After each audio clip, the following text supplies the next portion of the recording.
आप देख रहे हैं TNB। हमारा धरना जिंदाबाद जिंदाबाद जिंदाबाद, दम लगा के जिंदाबाद जिंदाबाद जिंदाबाद, सारे साथी जिंदाबाद जिंदाबाद जिंदाबाद, लाइब्रेरी का साथी जिंदाबाद जिंदाबाद। पहले हम लाइब्रेरी अटेंडेंट को 45 का पे स्केल दिया गया था, जो कि उसको रिवर्ट बैक कर लिया गया और रिकवरी स्टार्ट कर दी गई है। वो भी 2006 से स्टार्टिंग का है, जबकि सुप्रीम कोर्ट का ऑर्डर है कि एक बार जिसको दे देते हैं वो 5 साल तक कवर कर सकते हो, लेकिन ये 2006 से रिकवर कर रहे हैं। सारे जिस भी लाइब्रेरी में चल जाओ, आपको ग्रेजुएट से बाद अटेंडर से लेकर आगे तक एमली वगैरह नेट क्वालिफाइड है। तो उनका स्केल का हमारा चक्कर है कि जो एसओ का स्केल होता है, जैसे एसओ जो होता है वो मैट्रिक भी बन जाता है, और जो हमारा पीए बनता है वो एमली भी नहीं होगा तो पीए नहीं बनेगा। तो उसके स्केल की मांग है, हमारा 4600 या 5400 बनता है, तो वो मिलना चाहिए हमें। 2797 से रोस्टर लागू हुआ था, लेकिन वो रोस्टर आज तक भी कंप्लीट नहीं है। रोस्टर में इतनी गड़बड़ियाँ हैं कि जिसकी हियरिंग CIC तक हो चुकी है, उसके बावजूद वो अपना मनमानी तरीके से रोस्टर को मनमानी तरीके से लागू कर रहे हैं। लाइब्रेरी के कर्मचारियों को जो चीज़ें नहीं मिल पाई हैं, इतने सालों से मिल रही थी, उनको ले लिया गया, उन्हीं को वापस मांग रहे हैं, कोई नई चीज़ भी नहीं मांग रहे हम। नमस्कार, आप देख रहे हैं TNB, मैं हूं आपके साथ निशा लखवार। दिल्ली यूनिवर्सिटी के 8 फैकल्टी के बाहर कुछ लोग प्रदर्शन कर रहे हैं पिछले 2 दिनों से, लेकिन वो प्रदर्शन क्यों किया जा रहा है? ये प्रदर्शन जो है वो डुकलिया की तरफ से किया जा रहा है। डुकलिया क्या है मैं आपको बता दूं, यहाँ पर एक पोस्टर जो है वो लगा हुआ है जिसमें लिखा हुआ है Delhi university and colleges library employees association. ये वो एसोसिएशन है जो बहुत ही अहम मुख्य मांगों को लेकर यहाँ पर पिछले 2 दिन से प्रदर्शन कर रही है, और आगे कितने दिन ये प्रदर्शन चलेगा ये जो है इन्हीं से जाना जाएगा, और क्या कुछ मांगे हैं। क्योंकि किसी भी कॉलेज में और पूरी यूनिवर्सिटी में जो लाइब्रेरी स्टाफ होता है वो काफ़ी अहम भूमिका निभाता है अपनी, और वही उसी लाइब्रेरी से तमाम जो शिक्षक होते हैं उन्हें जो है वो शिक्षा मिलती है, क्योंकि बुक इशू वहीं से की जाती है। एक अहम ज़रिया, एक किसी भी कॉलेज का एक अहम पार्ट होता है लाइब्रेरी। तो आज हम बात करते हैं, इनसे जानते हैं कि क्या कुछ अहम डिमांड्स इनकी हैं। सर, आपका नाम क्या है? मेरा रविंद्र कुमार है। क्या डिमांड्स हैं? आप पिछले 2-3 दिनों से प्रदर्शन पर बैठे हैं, क्यों? हमारी सारी कुल मिला के 10 मांगे हैं, जिनके लिए हम काफ़ी टाइम से दिल्ली यूनिवर्सिटी से पत्र व्यवहार कराए, लेकिन काफ़ी टाइम से सिर्फ आश्वासन दिया जा रहा है और हमारी मांगों पर ध्यान नहीं दिया जा रहा। इनमें हमारी एक मांग है कि पहले हम लाइब्रेरी अटेंडेंट को 45 का पे स्केल दिया गया था, जो कि उसको रिवर्ट बैक कर लिया गया और रिकवरी स्टार्ट कर दी गई है। वो भी 2006 से स्टार्टिंग का है। उसमें क्या हो रहा है कि पहले इन्होंने पहले पे स्केल दिया गया, अब रिवर्ट कर लिया है, जबकि सुप्रीम कोर्ट का ऑर्डर है कि एक बार जिसको दे देते हैं वो 5 साल तक कवर कर सकते हो, लेकिन ये 2006 से रिकवर कर रहे हैं, जो कि बहुत ही अन्यायपूर्ण बात है। इसमें हमारे बहुत से लाइब्रेरी अटेंडेंट्स आते हैं जो रिटायर भी हो गए हैं और अब कुछ होने भी वाले हैं। अब वो हमारे साथी पेंशन के लिए अप्लाई नहीं कर पा रहे, क्योंकि जैसे ही वो अपना करेंगे, अपना अप्लाई करेंगे पेंशन के लिए, तो वहाँ से उनका जितना भी बैलेंस बनता है तो वो क्लेम करने से पहले उनका काटना शुरू कर देंगे या उनका एडजस्ट कर देंगे, इसलिए वो नहीं कर रहे पेंशन के लिए। वो मुख्य मांगे क्या है आपकी, जिसको लेके धरना? ये एक मांग हमारी ये भी है कि जो रिकवरी कर रहे हैं वो ना करी जाए और जिनका जो बनता है वो उनको दिया जाए। दूसरी एक हमारी मांग है लाइब्रेरी असिस्टेंट टू SPA का। पहले हमने कम से कम 20 साल से लाइब्रेरी अटेंडेंट का प्रमोशन नहीं हो रहा था। अब हमने 2020 रिक्रूटमेंट रूल में 2020 में ये पॉइंट डलवाया था कि जो साथी लाइब्रेरी अटेंडेंट है जिनको 12 साल की सर्विस हो गई है, वो लाइब्रेरी अटेंडेंट से SPA बनेंगे, और उसके बनते ही 1 महीने में या कुछ टाइम बाद ही वो SPA बनेंगे। लेकिन उन्होंने 14 दिसंबर 2021 के एक नोटिफिकेशन में उस पॉइंट को डिलीट कर दिया है। इसी तरह एक हमारा लाइब्रेरी अटेंडेंट का स्केल है, पहले 1900 का दे दिया था, अब उनको रिवर्ट बैक करके 1998 से वापस कर रखा है, जो कि ये भी अन्यायपूर्ण है, क्योंकि लाइब्रेरी अटेंडेंट में सर्टिफिकेट कोर्स मांगा जाता है और कैडर में सिर्फ 10th मांगा जाता है, और हमारे साथ सर्टिफिकेट के साथ और भी कंप्यूटर भी डिजायरेबल भी मांगा जाता है। तो इसी तरह की और भी हमारी मांगे हैं जिनको जल्दी जल्दी पूरा कर जाए। तो आप प्रशासन से क्या कहना चाहोगे? जो मांगे आपकी हैं क्योंकि पहले भी आप बता रहे हैं कि पहले भी आपने धरना किया है, अब फिर से आप मजबूर हुए हैं, तो जब पहले सुनवाई नहीं हुई तो आपको लग रहा है कि अभी पहले जो हमने धरने किए थे उसमें ये था कि हमने काफ़ी टाइम तक हमने डाटा भी इकट्ठा कर लिया था। ये हमारा रिजल्ट निकला था कि यूनिवर्सिटी से हमने डाटा मांगा हमारे प्रेशर से या हमारे वार्तालाप से। उन्होंने कहा कि आप जितने भी हमारे स्टाफ हैं आप हमें डाटा कलेक्ट करके दे दीजिए, तो हमने वो डाटा भी दे दिया इनको। उस बात को भी काफ़ी टाइम हो गया है, कम से कम उसको तो देख के, डाटा को देख के अपना जो फाइनेंस में देख के जो भी है उसको क्लियर करें, क्योंकि हमारा लाइफ स्टाइल बहुत सफ़र कर रहा है।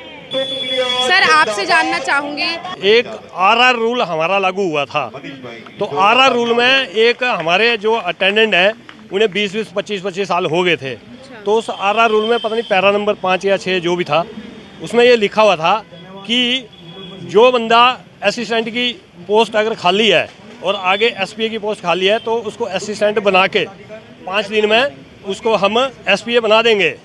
लेकिन ऐसा हुआ, सब अथॉरिटियाँ तैयार हो गई बनाने के लिए। कॉलेज भी, हमारे कॉलेज में भी थे 2 कैंडिडेट, उनका भी उनका सब कुछ तैयार कर दिया हम लोगों ने। तो उसके बाद क्या हुआ कि यहाँ फाइल जैसे यूनिवर्सिटी आई तो अदर्स संस्थान ने, अदर लोगों ने कह दिया कि भाई जब लाइब्रेरी का ऐसे हो रहा है रूल, हमारा 5 साल का है तो हमारा भी ऐसे होनी चाहिए प्रमोशन। तो हमारी जो अथॉरिटी है उसने वो रोक लगा दी, नंबर 1। नंबर 2 है कि हमारा स्केल, जैसे लाइब्रेरी में सारे पढ़े लिखे लोग होते हैं, सारे जिस भी लाइब्रेरी में चले जाओ आपको ग्रेजुएट से बाद अटेंडेंस से लेकर आगे तक एमली वगैरह नेट क्वालिफाइड हैं। तो उनका स्केल का हमारा चक्कर है कि जो एसओ का स्केल होता है, जैसे एसओ जो होता है वो मैट्रिक भी बन जाता है, और जो हमारा पीए बनता है वो एमली भी नहीं होगा तो पीए नहीं बनेगा।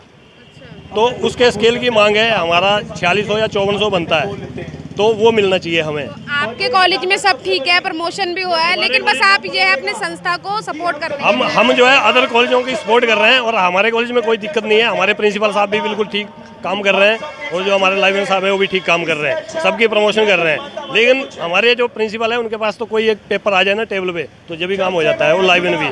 हमारा धरना जिंदाबाद, जिंदाबाद, जिंदाबाद, दम लगा के जिंदाबाद, जिंदाबाद, जिंदाबाद, सारे साथी जिंदाबाद, जिंदाबाद, जिंदाबाद, नागरिक साथी जिंदाबाद, जिंदाबाद। सुशील कुमार है और मैं वाइस प्रेसिडेंट दुगलिया। तो वहाँ भी प्रमोशन हो रहा है या रुका हुआ है? मैं वहाँ तो सबसे बुरा हाल है, क्योंकि 2797 से रोस्टर लागू हुआ था, लेकिन वो रोस्टर आज तक भी कंप्लीट नहीं है। रोस्टर में इतनी गड़बड़ियाँ हैं कि जिसकी हियरिंग सीआईसी तक हो चुकी है, उसके बावजूद वो अपना मनमानी तरीके से रोस्टर को मनमानी तरीके से लागू कर रहे हैं। मतलब जिसको बनाना है अपने लोगों से बनाते हैं, बाकी कोई बेनिफिट्स किसी को नहीं मिल रहा। तो क्यों ऐसे, मतलब कॉलेज की तरफ से ऐसा क्यों किया जा रहा है, क्यों ध्यान नहीं दिया जा रहा है? यही अराजकता तो रोकनी है हमें। जी, कौन कर रहा है स्कूल में? क्या प्रिंसिपल की इन्वॉल्वमेंट है? प्रिंसिपल प्लस अथॉरिटी, डीयू की अथॉरिटी सारे मिले होते हैं, ऊपर से नीचे तक पूरा चैनल मिला होता है, तभी वो ऐसा होता है। अच्छा, तो आपकी क्या मांग है आपकी? मांग हमारी अभी तो डुकलिया की मांग है हमारी, जो उसमें सभी कैटर कवर हो रहे हैं। तो मैम आपका क्या नाम है? मेरा नाम पूनम मिनास है मैम, हम डुकलिया के मंच से हैं। हम डुकलिया की, मैं जॉइंट सेक्रेटरी हूँ। तो आप बताइए हमें, जो यहाँ से मांग उठ रही है प्रशासन को जगाने की, प्रोटेस्ट आप कर रहे हैं पिछले 2-3 दिनों से, तो आपको लगता है कि जो 10 मांगे यहाँ से उठी हैं उनमें 10 तो हम कह नहीं सकते कि पूरी होंगी, जो अहम मांगे हैं क्या लगता है वो पूरी होंगी? बिल्कुल होंगी, जरूर होंगी। आप लगता नहीं, हमें पूरा विश्वास है कि ये मांगे हमारी पूरी होंगी। हमारी प्रशासन से बहुत टाइम से बातचीत चल रही है, सब कुछ हो गया, सब सेटल, हमारे पेपर्स वगैरह सब चीज़ें पक्की। सिर्फ अभी आज की डेट में उन्होंने कई जगह 2-4 बार टालम टोल कर दिया, इस वजह से हमें धरने का प्रेशर डालना पड़ रहा है। नहीं तो हमारी मांगे तो बिल्कुल, बात होती मांग पूरी होने की, नहीं होने वाली बात तब होती है जब हमें लगता है कि हम गलत मांग कर रहे हैं, तब लगता है कि मांग पूरी होगी कि नहीं होगी, तब क्वेश्चन आता है। पर हमारी जो मांग है वो बिल्कुल जायज़ और बड़ी ही मतलब कि उसमें है कि हमारे जो एम्प्लॉयज़ को, कर्मचारियों को, लाइब्रेरी के कर्मचारियों को जो चीज़ें नहीं मिल पाई हैं इतने सालों से, मिल रही थी उनको ले लिया गया, उन्हीं को वापस मांग रहे हैं, कोई नई चीज़ भी नहीं मांग रहे हम। दिल्ली यूनिवर्सिटी के लगभग सभी कॉलेजेस के जो लाइब्रेरी स्टाफ है वो आज यहाँ आर्ट फैकल्टी के बाहर प्रदर्शन कर रहा है। जिंदाबाद के नारे लगातार लगाए जा रहे हैं और आप देख सकते हैं टेंट में लोग जो हैं वो भी बैठे हुए हैं। अभी हम जब इनसे बात कर रहे थे तभी पुलिस की तरफ से कुछ लोगों उनको बात करने के लिए बुलाया गया है। आज आश्वासन की जो है उनको उम्मीद जो है वो जताई जा रही है, लेकिन आश्वासन मिलता है या नहीं ये देखना रहेगा। प्रमुख मांगे जो हैं वो बता दी गई हैं हमें कि क्या कुछ प्रमुख, अगर देखा जाए तो वैसे 10 मांगे इन लोगों की अहम है। तो अब देखना यही रहेगा कि जो 10 मांगे आज यहाँ से उठी हैं, क्योंकि दिल्ली यूनिवर्सिटी में प्रदर्शन जो है वो काफ़ी कम होते हैं। ज़्यादातर प्रदर्शन जो है वो छात्र संगठनों की तरफ से ही किए जाते हैं और टेंट लगाकर 3-4 दिन का प्रदर्शन करना दिल्ली यूनिवर्सिटी के अंदर बहुत अहम बात मानी जाती है। तो अब यही देखना रहेगा कि आखिर इस प्रदर्शन का क्या असर होगा और कितनी जल्दी इन लोगों की मांग जो है वो मानी जाएंगी। अगर आप भी दिल्ली यूनिवर्सिटी के छात्र हैं या दिल्ली यूनिवर्सिटी से ताल्लुक़ रखते हैं तो आप इस विषय पर क्या सोचते हैं, क्या राय रखते हैं, कमेंट बॉक्स में हमें ज़रूर बताइएगा। कैमरा पर्सन राज राजपूत के साथ मैं निशा लखवाल, TNB न्यूज़, दिल्ली। हमारे ताज़ा अपडेट्स पाने के लिए चैनल को सब्सक्राइब करें, बेल आइकन प्रेस करें, वीडियो को लाइक और शेयर करना ना भूलें।